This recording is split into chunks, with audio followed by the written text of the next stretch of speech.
2020 match தான் life கடைசி வரைக்கும் அடிச்சு நீ ஆடு மாமு என் மாமு.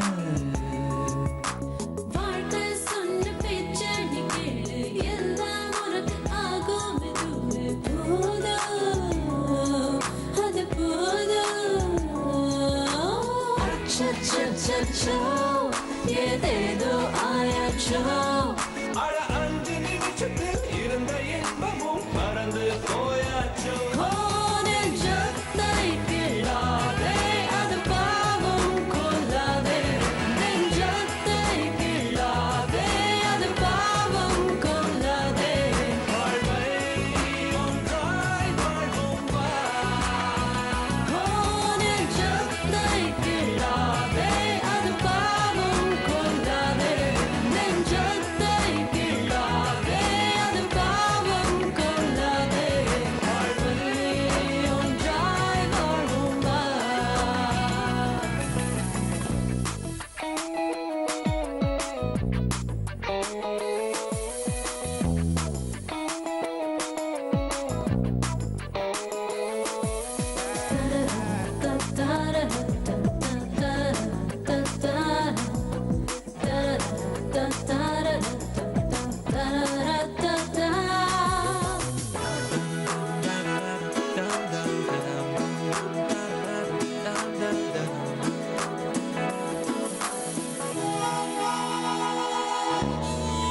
மணலில் ஹவுஸ் கட்டினால் கடல் நீர் தான் இடிக்குதா?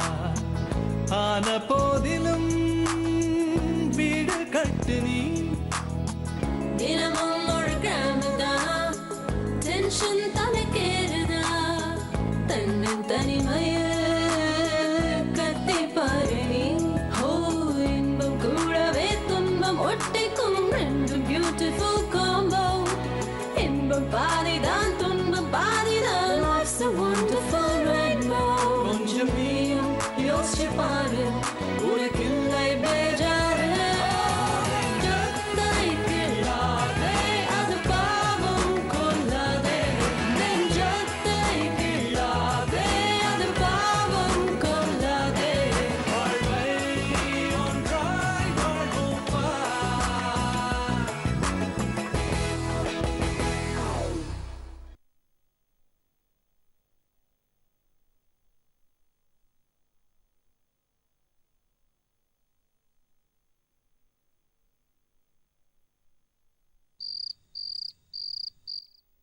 ஏன் இந்த வயசுல நான் பீட்சா சாப்பிடக்கூடாதா? உங்க பவுசுக்கு கோதுமை தோசை ஊத்தி தரேன் வந்து சாப்பிடுங்க. ஏய் எங்க ஃபேமிலி யானை வச்சிருந்த ஃபேமிலி தெரியுமா? என்னம்மா மறுபடியும் ஆரம்பிச்சிட்டாரா? அவர் ஆரம்பிச்சாரு விட்டுட்டாரு. நீ எதுக்குடி இப்ப இங்க வந்த? நான் அக்காவை பார்க்க வந்தேன். சரி இங்க என்ன சண்டை? உன் அக்கா பேங்க் ஸ்டாஃபோட சிஸ்டர் ரிசப்ஷனுக்கு போயிருக்கா. எப்படி இருந்தாலும் அவ அங்கேயே சாப்பிட்டுட்டு வந்துருவா. பிரகாஷ் அவன் ஃப்ரெண்டோட பர்த்டே பார்ட்டிலேயே சாப்பிட்டுட்டு வந்துட்டானா. நாங்க 2 பேரும் தானேன்னு சொல்லி கோதுமை மாவு தோசைக்கு பச்சை மிளகாய் வெங்காயம் கிள்ளி போட்டு ரெடி பண்ணிருக்கேன். ஆனா இவருக்கு பீஸா வேணுமா? ஆமா சுஜாதா அவன் ஃப்ரெண்ட் ரிசப்ஷன் போய் நல்லா சாப்பிட்டு வருவா. பிரகாஷ் அவன் ஃப்ரெண்டு பர்த்டே பார்ட்டில போய் ஜம்முன்னு சாப்பிட்டு வருவான். இவ பாரு வீட்டுல சிக்கன் பிரியாணி அது இதுன்னு சாப்பிட்டு வந்திருக்கா. எல்லாரும் நாக்கு ருசியா சாப்பிடுறாங்க. நான் என்னடி பாவம் பண்ணேன்? எனக்கு மட்டும் கேவலமான கோதுமை தோசையா? ஒருத்தர் சம்பாதிக்கலைங்கிறதுக்காக இவ்வளவு கேவலமாடி நடத்துவீங்க? அப்பா இருக்கிற சூழ்நிலையில ஒரு சின்ன விஷயத்த பெருசு பண்ணி ஏன்பா டென்ஷன் பண்றீங்க? வயசான காலத்துல ராத்திரி நேரத்துல சிம்பிளா சாப்பிட்டா உடம்புக்கு நல்லதானப்பா. ஏமா வயசா போச்சுன்னா அதிகம் சாப்பிடக்கூடாதுன்னு எது சட்டம் இருக்கா என்ன? இல்லையே. இவன் வேணும்னே என்ன மட்டம் தட்டுறாமா. அது மட்டும் இல்ல ஈவினிங் ஆனா மயிலாப்பூர் கோயிலுக்கு போய் ஏங்க வாய்க்கு வந்தபடியெல்லாம் பேசாதீங்க. நான் என்ன வச்சுக்கிட்டு வஞ்சனையா பண்றேன்? ஒரு வாரமா அவகிட்ட மளிகை சாமான் தீந்து போச்சு வாங்கணும் வாங்கணும்னு சொல்லிக்கிட்டே இருக்கேன். அதுவும் இதோட ஓடிக்கிட்டே இருக்கா. என்ன பண்ண சொல்றீங்க? அவ்வளவு மான ரோஷம் இருந்தா 4 காசு சம்பாதிச்சு கையில கொடுங்க, விதவிதமா சமைச்சு போடுறேன். அதுக்கு ஒரு நாதியும் காணோம். பேச வந்துட்டார் பேச்சு. இத பாருடி இத மாதிரி சொல்லி கட்டுற முதல்ல நிறுத்து. நான் சம்பாதிச்சு கொடுக்கலையா? இப்பதான கொஞ்சம் வருஷமா சுஜாதா சம்பளத்துல குடும்பம் நடக்குது. அதுக்கு முன்னாடி உங்க அப்பா மைசூர் மகாராஜா அவர் கொடுத்த பணத்துல குடும்பம் நடந்தது. நான் தானே சம்பாதிச்சு கொடுத்தேன். இத பாருடி ஒரு மனுஷன்கிட்ட பணம் இல்லைன்னா அவனுக்கு மதிப்பு மரியாதை இல்லாமலா போயிடும். There is a limit for everything. இதோட நிறுத்திக்க. இப்படியே பேசிக்கிட்டு இருந்தீங்க கரைச்சு வச்சிருக்கிற கோதுமை மாவை தூக்கி சாக்கடையில கொட்டிடுவேன். இதுக்கு மேல நீ போடுறத சாப்பிட்டேன்னா தெருவுல போற நாய் கூட என்ன மதிக்காது. ச்சே, என்ன நடக்குதுங்க? என்ன பிரச்சனை? நீங்க போடுற சத்தம் தெரு முனை வரைக்கும் கேக்குது. அக்கம் பக்கத்துல என்ன நினைப்பாங்க? என் மானத்தை வாங்குறீங்க.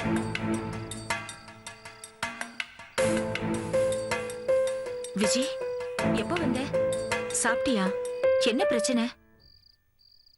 அக்கா, இது யூஸ்வலா நடக்கிறதுதான். நீ போய் ட்ரெஸ் சேஞ்ச் பண்ணிட்டு வா.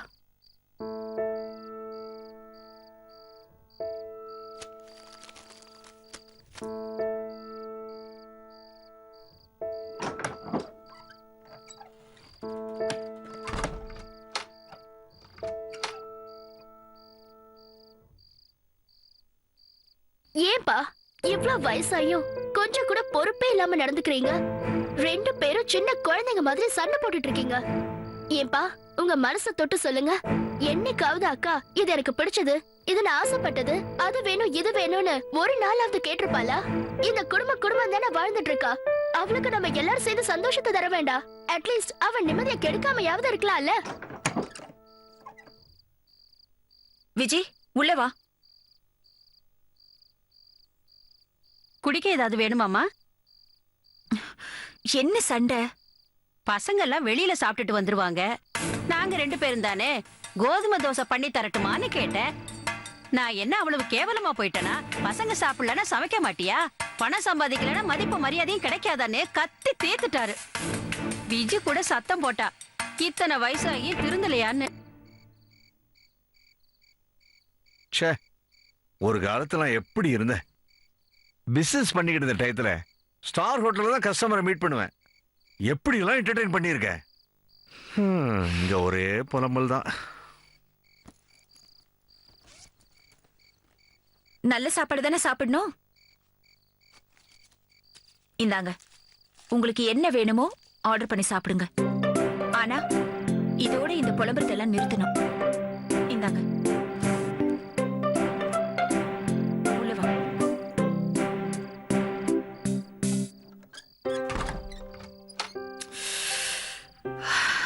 என்னக்கா ரிசப்ஷன்ல எப்படி நடந்தது? நல்லாதான் நடந்தது. எங்க ஆபீஸ் ஸ்டாஃபோட சிஸ்டர் ரிசப்ஷன், அதனால நான் போக வேண்டியதா இருந்தது. இல்லைன்னா நான் அவாய்ட் பண்ணிருப்பேன். உங்க பிசினஸ்க்கு ஏதோ பணம் தேவைப்படுதுன்னு சொன்னியே, எப்போ தேவைப்படும்? ஒன்னதானே கேக்குறேன். ஏய் விஜி, என்னாச்சு? இல்லக்கா, இங்க இருக்கிறவங்களே உன்னை சுத்தி சுத்தி மனசு கஷ்டப்படுத்திட்டு இருக்காங்க. இதுல நான் வேற வீணா உனக்கு சிரமத்தை கொடுக்கறேனோன்னு தயக்கமா இருக்கு. அதாங்க கேக்கல. இங்க பாரு விஜி, அம்மா அப்பாவோட குணம் உனக்கு தெரியாதா? நீ கல்யாணத்துக்கு முன்னாடி பார்க்காததா? அவங்களுக்கு என்கிட்ட இருந்து தேவையானது பணம். அத நான் அவங்களுக்கு கொடுத்துட்டேன்னா ஒரே நொடியில அவங்களோட சண்டை எல்லாம் நின்னுடும். மறுபடியும் அவங்களுக்கு பணம் தேவைப்பட்டுச்சுன்னா மறுபடியும் சண்டை போடுவாங்க. அவங்களுக்கு ஏதாவது ஒரு காரணம் வேணும் இல்லையா? ஆனா உன்னோட விஷயம் அப்படி இல்ல விஜி. நீயும் 2-3 வாட்டி பிசினஸ்க்காக என்கிட்ட பணம் கேட்டிருக்க. அக்காங்கிற அட்வான்டேஜ் எடுத்துக்காம சொன்ன தேதியில ரிட்டர்ன் பண்ணிட்டேன். அதனால நானும் லோன்ஸ் எல்லாம் அடைச்சிட்டேன். ஒன்னால எனக்கு எந்த பிரச்சனையும் இல்ல. இன்ஃபேக்ட் உங்க பிசினஸ்ல நீங்க பெரிய அளவுல வளர்றதுக்கு நானும் உதவுறேன்னு எனக்கு சந்தோஷமா இருக்கு. இது பாரு, உனக்கு ஏதாவது பணம் தேவைப்பட்டுச்சுன்னா எனக்கு 1 வீக் அட்வான்ஸா சொல்லு, நான் ரெடி பண்ணிடுறேன். சரி விஜய், எனக்கு டயர்டா இருக்கு, நான் ரெஸ்ட் எடுக்கிறேன். சரிக்கா.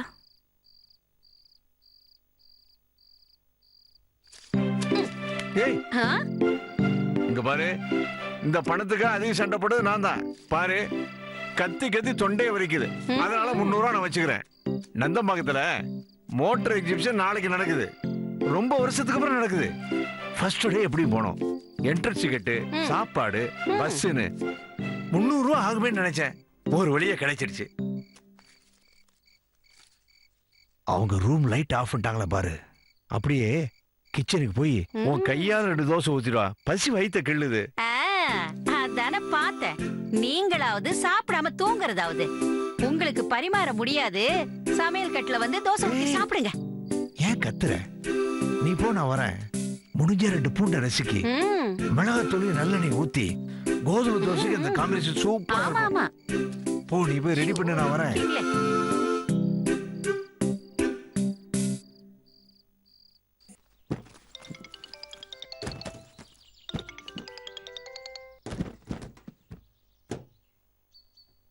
அதெல்லாம் ஒண்ணு இல்லடா.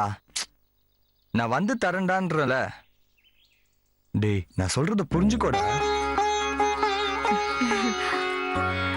உனக்கே தெரியும் அண்ணன் நிறைய கடனை வாங்கி இந்த கல்யாணத்தை பண்ணிருக்காரு. பார்த்து நல்லபடியா நடந்துக்க. அதனால ஹனிமூன் போற இடத்துல கண்ணா பின்னான்னு செலவு பண்ணி வைக்காத. அண்ணன் எக்ஸ்ட்ரா பில் கட்டுற மாதிரி பண்ணிடாத. சரியா? சந்தோஷமா இரு.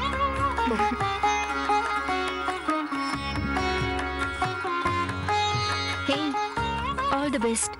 நல்லா என்ஜாய் பண்ணு. ஹனிமூன்ல நீங்க 2 பேர் மட்டும்தான் தனியா இருப்பீங்க. புது ஆள், புது இடம். டென்ஷன் பயம்லாம் இருக்கத்தான் செய்யும். ஃபர்ஸ்ட் அவர் ஒரு நல்ல ஃப்ரெண்டா நினைச்சுக்கோ. மனசை விட்டு பேசு. அதுக்கப்புறம் எல்லாமே சூப்பர் தான். மறந்துட்டேன், மூணார்ல நல்ல ஹோம்மேட் சாக்லேட்ஸ்லாம் நிறைய கிடைக்கும். நிறைய சாப்பிடு.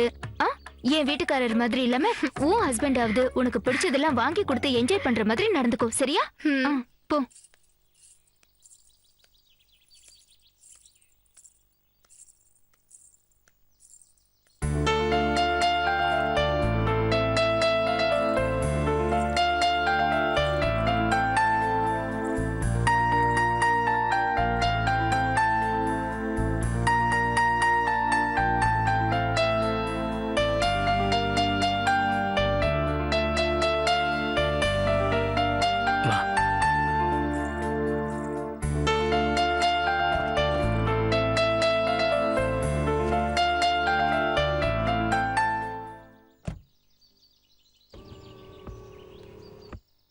சந்தியா, சந்தோஷமா இருக்கியாடா? எனக்கு அதான் வேணும். நீ வாழ்நாள் முழுக்க இப்படியே இருக்கணும்னு அந்த ஆண்டவனை வேண்டிக்கிறேன். உங்க அக்கா 2 பேரும் முன்னாடியே கல்யாணம் பண்ணிட்டு போயிட்டாங்க. ஆனா நீ மட்டும்தான் ரொம்ப வருஷம் என் கூடயே இருந்துட்டியா? அதான் கஷ்டமா இருக்கு. ஓகே, என்ஜாய் பண்ண. பார்த்து போ. உங்க தங்கச்சி கிட்ட தான் பேசுவீங்களா? என்கிட்ட எல்லாம் பேச மாட்டீங்களா? நீங்க தானே மாப்பிள்ள ரொம்ப முக்கியம். அதான் கல்யாணம் ஆயிடுச்சுல, நந்துன் பேர் சொல்லி கூப்பிடுங்க. எல்லாமே இருக்கா? இருக்கு. ஓகே. இது ஏதோ ஃபார்மாலிட்டிக்காவோ உங்க தங்கச்சிக்கு சோப் போடுறதுக்காவோ சொல்லல. மச்சான் மாப்பிள்ள ரிலேஷனை தாண்டி உங்களை எனக்கு ரொம்ப பிடிச்சிருக்கு. Thank you so much. இதில் up and down flight ticket, அங்கே இறங்கினதுக்கப்புறம் டாக்ஸி டிரைவருடைய நம்பர் இருக்கு, booking reference of the resort. செலவு கொஞ்சம் கம்மி வச்சிருக்கேன். இப்போ எதுக்கு இதெல்லாம்?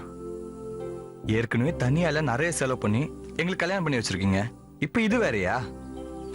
இது என் சாட்டிஸ்ஃபேக்ஷனுக்காக வேணாம்னு சொல்லக்கூடாது. Okay okay.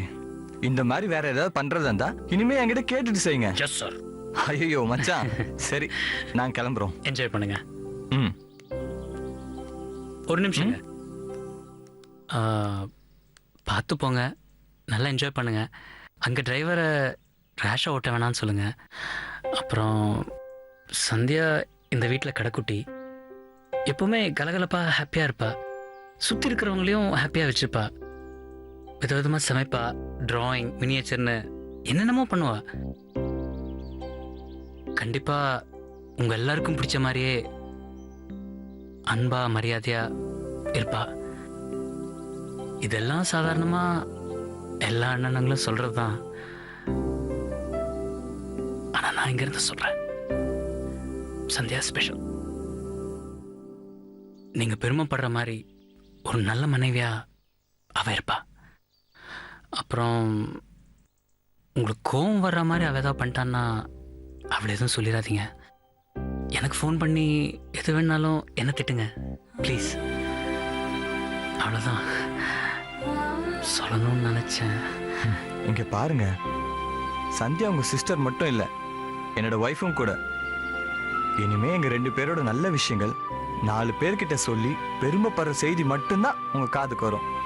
பொதுவா கணவன் மனைவிக்குள்ள இருக்க குறைகளை மத்தவங்க கிட்ட சொல்ற கணவனோ மனைவியோ நல்ல ஆதர்ஷ தம்பதிகளா இருக்க முடியாதுன்னு எங்க அப்பா சொல்வாரு. கவலையை விட்டுட்டு நிம்மதியா போய் ரெஸ்ட் எடுங்க. நாங்க கொச்சின் போய் சேர்ந்ததும் ஃபோன் பண்றோம், கிளம்புறோம். Thank you so much. நல்லா என்ஜாய் பண்ணுங்க. பாய்.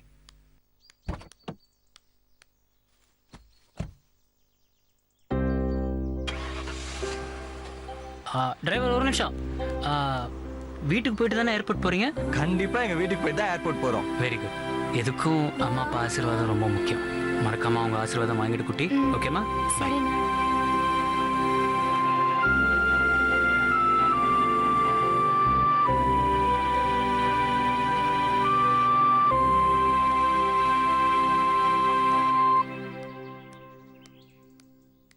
என்னண்ணே, உன் அன்பு தங்கச்சி ஹனிமூனுக்கு வழி அனுப்பி வச்சிட்டியா? கிட்டத்தட்ட 1,00,000 ரூபாய் செலவு பண்ணி ஹனிமூனுக்கு ஏற்பாடு பண்ணிருக்கியாமே. நானும் உன் தங்கச்சி தானே. ஏன் கல்யாணம் முடிஞ்சு இப்படி செலவு பண்ணி அனுப்பி வச்சியா? ஏதோ பக்கத்துல இருக்கிற ஏற்காடு, அதுவும் ரயில்ல செகண்ட் கிளாஸ். இப்ப என்னடான்னா சந்தியாவுக்கு மட்டும் ஃப்ளைட் டிக்கெட், 3 ரிசார்ட். எனக்கு மட்டும் ஏன் இப்படி பண்ண?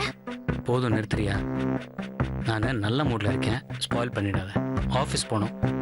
அர்ச்சனா டிஃபன் ரெடி பண்ண, நான் குடிச்சிட்டு வந்துடுறேன்.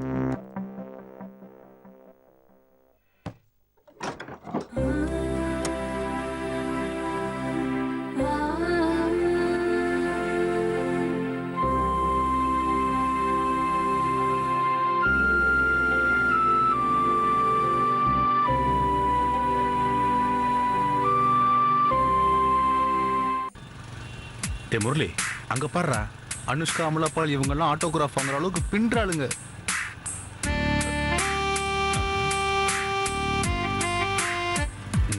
டேய், நீ என்ன சன்னியாசியா?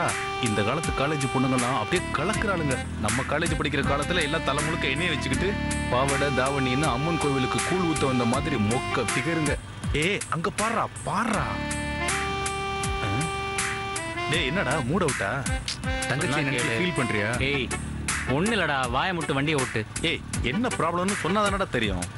சொல்றா. அன்னைக்கு நைட் என்னடா ஆச்சு? கல்யாணம் முடிச்சு சும்மா தானே உட்காந்துருந்தோம். யாரோ ஒரு பொண்ணு வந்து கைய கழுவ போயிட்டு இருக்கா அப்படின்னு சொல்லி என்ன உசுப்பேத்தி விட்டு போய் பேச வச்சிங்க. என்ன ஆச்சு? பேசல, அதை விடு. அதுக்கப்புறம் அந்த பொண்ணு விட ஒரு வயசான பொண்ணு வந்துட்டு என்ன அங்கிள்னு கூப்பிட்டுருச்சு. தேவையாடா இதெல்லாம்? இந்த நோஸ் கட்டு. அங்கிள் 500 சேஞ்ச் இருக்குமா? குடுறா. ஏப்பா, அங்கிள் என்னையவா சொன்ன? சச்சே, உங்களை போய் சொல்லுவேனா சார்? இந்த அங்கிள் தான் கேட்டேன். அவர் கையில தானே காசு இருக்கு. ஓ, பிளாஷ்பேக்ல அந்த பொண்ணு ஞாபகம் வந்துருச்சா? என்னடா நீ? டேய், இரிட்டேட் பண்ணாத. இப்படியே வண்டியை விட்டு இறங்கி ஆட்டோ பிடிச்சிட்டு ஆஃபீஸ் போயிடுவேன் நான். டேய், நான் சொல்றத கேளுடா. அப்படிதான் ஒரு முறை ஆச்சு. எங்க அண்ணனுக்கு பொண்ணு பார்க்க போனோம். பொண்ணு வீட்டுல என்ன சொன்னாங்க? பையனை பார்த்து பையனோட அப்பாவான்னு கேட்டாங்க. அப்படியே எங்க அண்ணனுக்கு கோவம் வந்துருச்சு, எழுந்து போயிட்டான் அவன். அப்புறம் எங்க அண்ணனோட ஸ்டேட்டஸ் அந்தஸ்தெல்லாம் பார்த்து தான் அந்த பொண்ணு வீட்டுல குடுக்குறேன்னு கெஞ்சினாங்கப்பா. இதெல்லாம் நடக்கிறது சகஜம்தான்ப்பா. இப்ப சைக்கிள் ஓட்ட கத்துக்கிறோம். ஒரு தடவை விழுந்துட்டு அப்படிங்கிறதுக்காக சைக்கிள் ஓட்டுறதே விட்டுற முடியுமா? எதையும் பாசிட்டிவா பார்க்க கத்துக்கப்பா. இப்போ பொண்ணு அப்படின்னு சொன்னதும் உனக்கு அங்கிள்னு சொன்ன பொண்ணு தான் ஞாபகத்துக்கு வருது. அன்னைக்கே பார்த்தா நான் கட்டினா பேங்க் மாப்பிள்ளையே தான் கட்டுவேன்னு சொன்ன பொண்ணு ஞாபகத்துக்கு வரல பாத்தியா?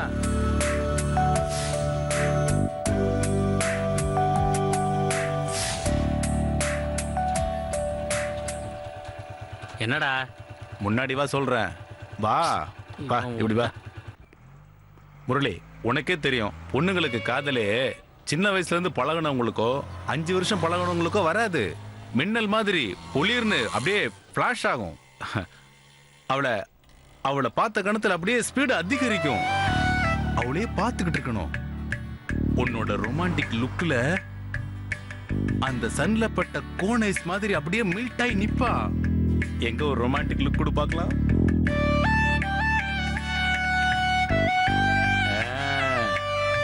இப்படி கொடுத்தாதான் லவ் ஒர்க் அவுட் ஆகும். இது அவ கூட ஃப்ரெண்ட்ஸா இருக்கிறவங்க பண்ண மாட்டாங்க. எங்க தப்பா நினைச்சிருவாளோன்னு தயங்குவாங்கப்பா. அதனாலதான் நிறைய காதல் ஸ்ட்ரேஞ்சர்ஸோட ஒர்க் அவுட் ஆகுது. இந்த செகண்ட் என் மனசுல தோணுது பாரு, ஒரு கட் ஃபீலிங்ஸ்ல சொல்றேன். அன்னைக்கு பார்த்தமே அந்த பொண்ணு, அவளை திரும்பவும் மீட் பண்ற கோல்டன் சாய்ஸ் உனக்கு இருக்கு. கண்டிப்பா ஒர்க் அவுட் ஆகும். So my dear friend, have faith in love god Venus. இப்ப ஏறு போலாம், வா. இப்போதைக்கு ஷர்ட் தான் வெயிட் பண்ணிட்டு இருக்கோம், வா. ஓ ஆமா, சீக்கிரம். நல்லா உட்காந்துட்டியா? போலாமா? போலாம் போலாம்.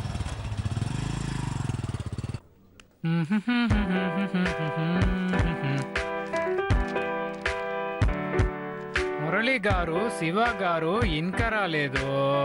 మేడం పంపిస్తాడు. நீ என்ன பண்ண போறன்னு எனக்கு தெரியும்.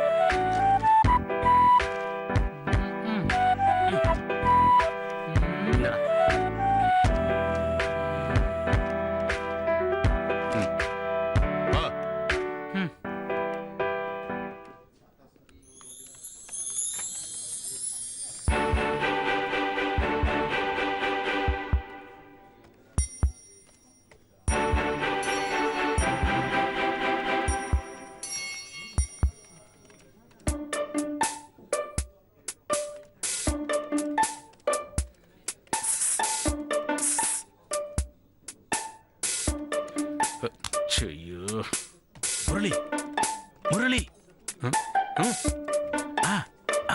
அவதான் அவளேதான். என்னடா? ஐயோ ஏய் உன் கோல்டன் மினிட் ஸ்டார்ட் ஆயிடுச்சு. Just close your eyes, take a deep breadth. அங்க பாரு, அப்படியே. இங்க இல்லடா, அங்க பாரு.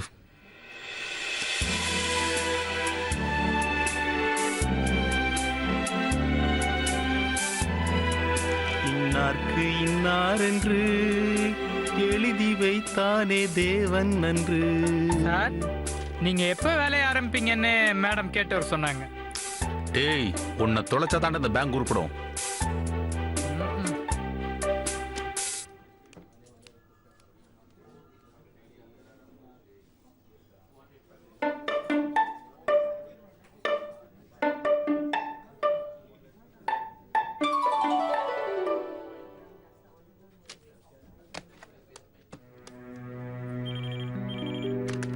சொல்லுங்க மேம். மிஸ்டர் ராமநாதன், கொஞ்சம் கவுண்டர் க்ளோஸ் பண்ணிட்டு உடனே என் கேபினுக்கு வாங்க. இதோ வரேன் மேடம். சார் ரொம்ப நேரமா நிக்கிறேன் சார். நான் ஒன்னும் ஊருக்கு போல, மேனேஜர் கூப்பிட்டாங்க, என்னன்னு கேட்டு வரேன். சார் எவ்வளவு நேரம் தான் சார் நிக்கிறது? யோ, நான் தான் உள்ள போறேன்ல, நீ வேணா வா. மிஸ்டர் ராமநாதன், 450 ரூபாய் உங்களுக்கு அவ்வளவு ஈஸியா போச்சா? நீங்க ஹேண்டில் பண்றது அடுத்தவங்களோட பணம், அது நெருப்பு மாதிரி. அதை சரியா ஹேண்டில் பண்ணலனா உங்களையும் சேர்த்து சுடும். ஐயோ மேடம், நேத்து சாயந்தரம் ஒரு எமர்ஜென்சி. தப்பு பண்ணிட்டு ஜஸ்டிஃபை பண்ணாதீங்க ப்ளீஸ். இந்த 450 ரூபாய் டேலி ஆகலனா உங்க சம்பளத்துல இருந்து தான் நான் பிடிக்க போறேன். போங்க, கவுண்டர் ஓபன் பண்ணுங்க, எல்லாரும் வெயிட் பண்றாங்க. நெக்ஸ்ட் டைம் இதை ரிப்பீட் பண்ண கூடாது. போங்க. என்ன சார் டல்லா வரீங்க? என்ன கேட்ட? ஒண்ணு செய், எல்லாரையும் கான்ஃபரன்ஸ் ஹால்ல அசம்பிள் பண்ணி மைக் ஆன் பண்ணி வை. டீடைல்டா சொல்றேன். போயா, வாயில நல்லா வந்துட போகுது. போயா, போய் வேலையை பாருயா. அடுத்தவனுக்கு என்ன நடக்குதுன்றத வேடிக்கை பாக்குறதுல இவனுக்கு பிரியாணி சாப்பிடுற மாதிரி வந்துட்டானுங்க துக்க விசாரிக்க. ரைட்டு சார், இன்னைக்கு மூட விட்டு பார்ட்டி கன்ஃபார்ம். 1 hour கழிச்சு சுட காட்டலாம். ஆல்ரெடி சாமி சூடாதானே இருக்கு. இந்தாங்க சார். கொடு.